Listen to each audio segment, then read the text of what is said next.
Welcome everybody to the Liturgy of the Chalice.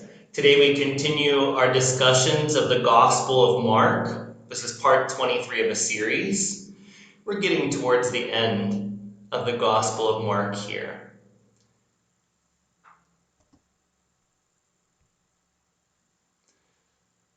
So Jesus teaches us how to act, how to behave spiritually. In Mark 12, verses 38 through 40, Jesus says, "Beware of the scribes who like to walk around in long robes and to be greeted with respect in the marketplaces and to have the best seats in the synagogues and places of honor at banquets. They devour widows' houses and for the sake of appearance say long prayers. They will receive the greater condemnation." So Jesus is preparing his apostles to teach. It's quite clear he's giving final teachings now. He's been in Jerusalem for a few days now. He sees that his message, for the most part, is not being accepted. He feels a lot of pushback from the Second Temple authorities. He pretty much knows he's going to be arrested and probably put to death. So he's giving final instructions to his apostles and the leaders of his entourage on how to behave. So of course here Jesus is talking about Pharisees, his perceived opponents in the Christian Testament. And it's fair to say of Jesus that he had no enmity towards the Pharisees and Sadducees. If he had enmity towards the Pharisees and Sadducees, he would not have needed to go to Jerusalem at all. He went to Jerusalem on the donkey, so to speak, entering into Jerusalem, cleansing the temple, so on and so forth. In the last few Sundays, we discussed how he spoke with certain scribes and Pharisees, and how it seemed like he got through to a few of them. But in Mass, the Pharisees did not accept his message of opening up the heart and not just remaining in your mind with the scriptures. But if Jesus would have thought of them as pure enemies, he wouldn't have needed to go to Jerusalem at all. He went to Jerusalem out of compassion to try and soften and open their hearts to his teachings. So now he's giving a warning to his apostles and the leaders of his community that traveled with him to teach his proclamation about the coming of Malkuth and rebirth into the Son of Mankind collective Messiah. He said, "Beware of the scribes," members of the Pharisees, "who like to walk around in long robes and to be greeted with respect in the marketplaces." So let's start with this piece of the puzzle here. Long robes. In almost every occasion that you'll see me, and this doesn't make me special, it in fact demonstrates how unspecial I think I am. Most clergy or monastic type people or spiritual people throughout the world, they tend to wear different clothes than everybody else wears. Think of the Roman Catholic priest. You wear these long, the alba, which is this long white garment, and they have different vestments over that clearly show that they are the priest. Bishops have that big funny hat on top of their head, and they carry the shepherd's cane everywhere they go. Those things are meant to show one's authority. Who does a bishop or a priest have authority over? If a bishop or a priest thinks they have authority over their congregation, then they are going down a dark path. I'm not saying it's bad to wear long robes, but literally every tradition I've been a part of, people that wear long clothes or special garments, like the ochre of the swamis. And there's different yogis and Buddhist groups that have special clothes that distinguish them from everybody else and make them somehow more spiritual, or it's somehow separative and divisive. The whole point of spirituality is to realize your oneness with all of humanity, your oneness with God.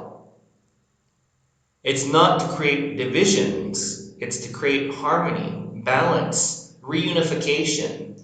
So if you're wearing special clothes to set yourself apart, it shows that your nose is kind of up in the air. And I'm not saying that this is true of all priests, of all swamis, of all Buddhist monks, of all whoever dresses a certain way to distinguish themselves within their spiritual group. But I'm saying it's a temptation. Usually whenever I stand at the altar, you see me wearing a t-shirt and maybe some black pants. In other words, I dress exactly like anybody else that comes to church. Business casual, so to speak. Whenever certain members of a congregation, the leadership, dress differently, whenever they expect to be greeted and treated differently than everybody else, spiritual pride comes in. And spiritual pride is the greatest of sins. So Jesus is trying to protect them from a fall due to spiritual pride. Because spiritual pride is the worst kind of hypocrisy. True spiritual leaders are servants and expect nothing in return for what they give. True spiritual teachers are humble and set an example by their life. It is their words and their actions in the world that people hear and see that demonstrate that they're a true leader. They don't need to dress a certain way. They don't need to be respected any more than any other person deserves respect and kindness. True spiritual leaders put everyone else first, not themselves. And that's what Jesus was trying to teach here. Beware of the scribes, Jesus says, who like to have the best seats in the synagogues and places of honor at banquets. So it's important to understand how the Jewish Seder worked. Our Eucharist is based off of the Jewish Seder because such a Seder, a Jewish sacred meal, which offers bread and wine to God with various prayers, there was a spiritual custom at the time. So the master would sit at the head of the table, and whoever sat closest to the master was believed to have more spiritual intellect, more spiritual understanding, a higher spiritual standing than others that sat farther away from the master. And this is why Jesus said elsewhere in the Christian Testament to take a farther away seat, because it would be more embarrassing if you sat closer to the master and then were asked to give up your seat. In other words, the master would kind of call you out for being so bold, for being so spiritually egotistical. So the same thing at synagogues and various banquets as it was for the Jewish Seder. The closer you sat to the master or to the rabbi was kind of a message that you were higher up within the congregation or higher up within the master's inner circle. So Jesus said it was better for the master to invite you to come sit next to him than to just come and sit close to him. So in every kind of spiritual gathering, truly humble people sit towards the back of the group, and they wait to be invited to come closer by the great master. Beware the scribes, for they devour widows' houses, and for the sake of appearance say long prayers. What does this mean? Devour widows' houses. One such example is the temple would ask to have more money donated, and there was something called korban. Korban laws were for children to take care of their elderly parents, such as a widow that might have had a husband die. And instead of really caring about the fact if the widows are taken care of, the temple would say, give us our money and we'll give you some interest back in time.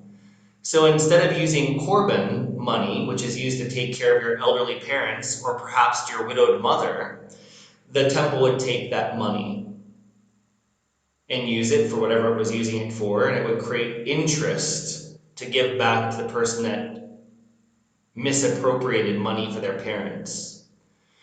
So, and also they devour widows' houses because not to appropriate certain parts of culture, but just look in certain churches like Catholic churches. You'll see the most devoted people are women, women of all ages.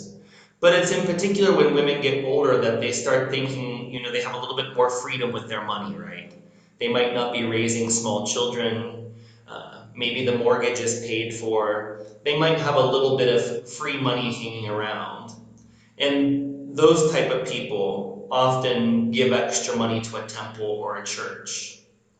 And here Jesus is saying that for these reasons described, because of korban being misused and widows tending to offer more money than perhaps younger people that have to pay mortgages or raising kids, etc., doing business in the world, it seems that Jesus felt that the scribes, the Pharisees, were taking advantage of widows through these means. He said, beware of scribes who like to say long prayers. Jesus teaches a lot about this in Matthew, and our next gospel we'll begin going through is the Gospel of Matthew, which is our next set of discussions after we conclude the Gospel of Mark. And in the Gospel of Matthew, it's very valuable because Jesus teaches us how to pray. And one of the things he says is don't say long, flowery, poetic prayers like the Pharisees say. God already knows what you need in your heart. So long sermons and, using exotic voice types and not being real with people, saying long, long prayers that are just meant to show your wisdom and how spiritual you are. Jesus often condemned this. He's condemning it here in Mark, and he's more vocal about it in the tradition of Matthew. And what would happen is that people would, a lot of Pharisees would be in the marketplaces where they wanted respect, so to speak, and they would give long discourses, in public to be seen. So not even in the temple or in synagogues or at special banquets called seders, where it's a Jewish custom where Jews offer bread and wine to God. They would say long prayers for the sake of being seen and heard and admired. So it's not bad for spiritual teachers to give talks and to share the wisdom that is passed down through tradition. But what is the internal intention of the preacher? Is it to share God's wisdom humbly? Or is it to say, look at me in my special clothes and give me more respect than everybody else here? That's what Jesus wanted to avoid. And you see this happening in today's Orthodox churches. Walking around in special garments, bishops with tall hats, priests with long robes. Don't get me wrong, I do dress up in vestments for weddings and for funerals, because there's something very, for the giving of sacraments, other than Eucharist, I do dress up in alban vestments to honor that tradition. But in Sundays and so-called ordinary time, I dress like everybody else because I realize that I'm not more special than anybody else. I don't stand up on some high podium that towers over the crowd. Christian preachers need to follow Jesus' teaching. Don't walk around in long robes. Dress respectfully like everybody else. Don't expect to be treated differently than everybody else. You're all part of the one humanity. Don't seek to have advantage over others or to sit in a place of recognition. Don't take advantage of people's money. Take what people offer from their hearts without trying to squeeze it out of them. Don't say prayers or sermons just to be admired and noticed and praised. Say prayers and teach sermons so that Jesus' teachings can be illumined and God can be praised. The Christians of today are just as guilty of the things Jesus condemned of the Pharisees and Sadducees. The Orthodox Christian churches are the modern day Pharisees and Sadducees. And this needs to change. Even if only in a few churches, even if only in this church it changes, we can make Jesus happy. Jesus says of the scribes, the Pharisees, and any modern day Christian leader who acts the same way, knowingly or unknowingly, they will receive the greater condemnation. Does this mean they're going to hell for all eternity? Absolutely not. We've already taught that Jesus did not teach eternal hell. But condemnation means he's being very forceful, and Jesus always used hyperbole, an exaggerated statement to really drive a point home. So he's saying that all these behaviors are sins. And it's a greater sin for somebody who calls himself spiritual, somebody who calls himself a priest, a spiritual teacher, a bishop, a whatever of whatever tradition. If you put yourself up there as spiritual teacher, and you're behaving the same as egotistical people in the world, or worse, then you get the greater condemnation. Because if you are representing God, you have a responsibility, both in public and behind closed doors, to purify your thoughts, words, and deeds, and represent the tradition that you represent humbly, knowing yourself as being merely one part of a congregation. Next is a very, very famous thing of how the Pharisees tried to trick Jesus. Here, it's apparent that they wanted Jesus to be arrested by the Romans, which is eventually what did happen. So the overall spiritual theme is that we should be giving our all to God, to Adonai, the Abba, the Father, Mother, God. Mark 12:41 through 44. He, Jesus, sat down opposite the treasury and watched the crowd putting money into the treasury. Many rich people put in large sums. A poor widow came and put in 2 small copper coins, which are worth a penny. Then he called to his disciples and said to them, "Truly I tell you, this poor widow has put in more than all those who are contributing to the treasury. For all of them have contributed out of their abundance, but she, out of her poverty, has put in everything she had, all she had to live on."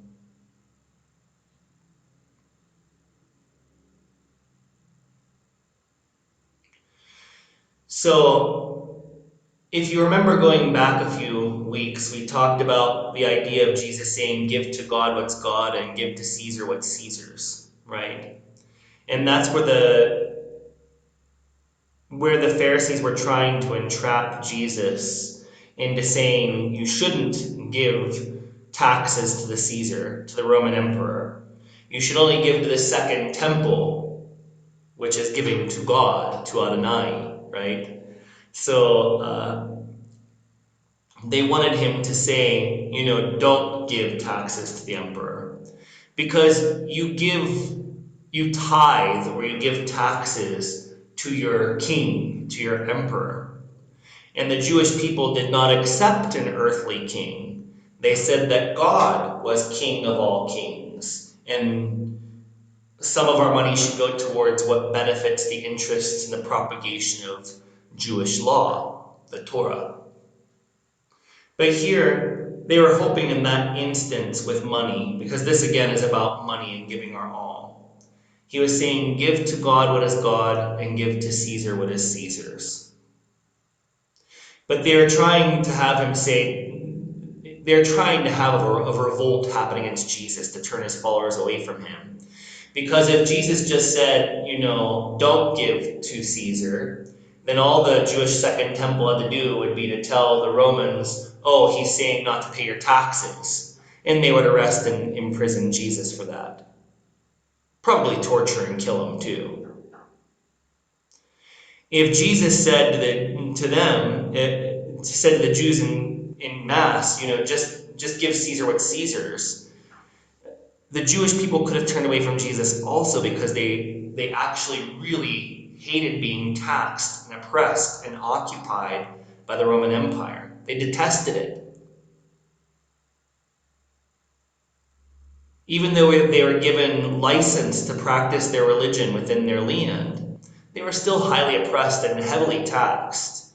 So for Jesus to say, give the taxes to the Roman emperor, that could also antagonize his followers and make them separate from him. But Jesus was very clever. He said, give to God what's God's, which should be our all, everything we have in our heart, mind, and soul. And give to Caesar what is Caesar's. In other words, why create a violent situation? Why be arrested, beaten, whatever other punishments may have been? Just give him what's his and focus on God, who is the true King of all kings, the true emperor of all emperors. This story continues that idea, even though it's separated. Jesus was sitting down across from the treasury. What is the treasury? It's the places where Roman taxes were gathered or deposited by the population. And he saw a poor widow come and drop 2 small copper coins, which are worth about a penny, it says. Then Jesus called to his disciples and said to them, truly I tell you, this poor widow has put in more than all those who are contributing to the treasury. For all of them have contributed out of their abundance, but she, out of her poverty, has put in everything she had, all she had to live on. So for rich people, paying taxes is not that big of a deal. Maybe they don't like to do it, but it's not that big of a deal. But for poor or middle-class people, it's very difficult to pay taxes, especially nowadays in the US. Property taxes are so high, federal taxes are high, state taxes are high, everything's raising, right? And yes, Jesus is admiring her willingness to give. He's saying that she's giving all she had. But what does this really mean? He's speaking of the idea of worship done in the Second Temple and the type of worship his followers did. So the people that led the Second Temple, the Pharisees and the Sadducee sect disappeared entirely in 70 AD when the Second Temple was destroyed. They were very rich. People that went to the temple and supported these mass sacrifices were very, very rich. And in general, they didn't really share teachings with poor people of the land. They're called the Amaha-Aretz. So people of lower education that were less literate, seen by the Pharisees and Sadducees as being kind of lower class Jews, they weren't allowed to come into the temple. They weren't given the same spiritual comforts that the rich people had. So here Jesus is talking in a veiled way that, Yeah, some of the rich people that come to the temples, the Pharisees and Sadducees, they give a little bit to God, but it's really nothing compared to how much they can give. But all of these people that follow me, Mar Yeshua, the Master Jesus, are the people of the land, the Amaharetz, people impoverished, struggling to keep a roof over their head, to feed themselves, to pay their taxes, to stay healthy. When they give something to this mission, to Jesus' mission in those days and today, they're giving all they have. Whether that be material, donations, or some kind of service or skill they offer to the church to help it. So here Jesus is saying that the common people that are making a deposit into God consciousness and purifying their hearts are giving all they can, while certain rich people still today in synagogues and churches and temples all over the world, they give something, but it's something that doesn't even make them sweat. It's those that give all to God, everything they have, those people will attain the Malkuth and be reborn into the Son of Mankind collective Messiah. Let us continue with the Liturgy of the Chalice.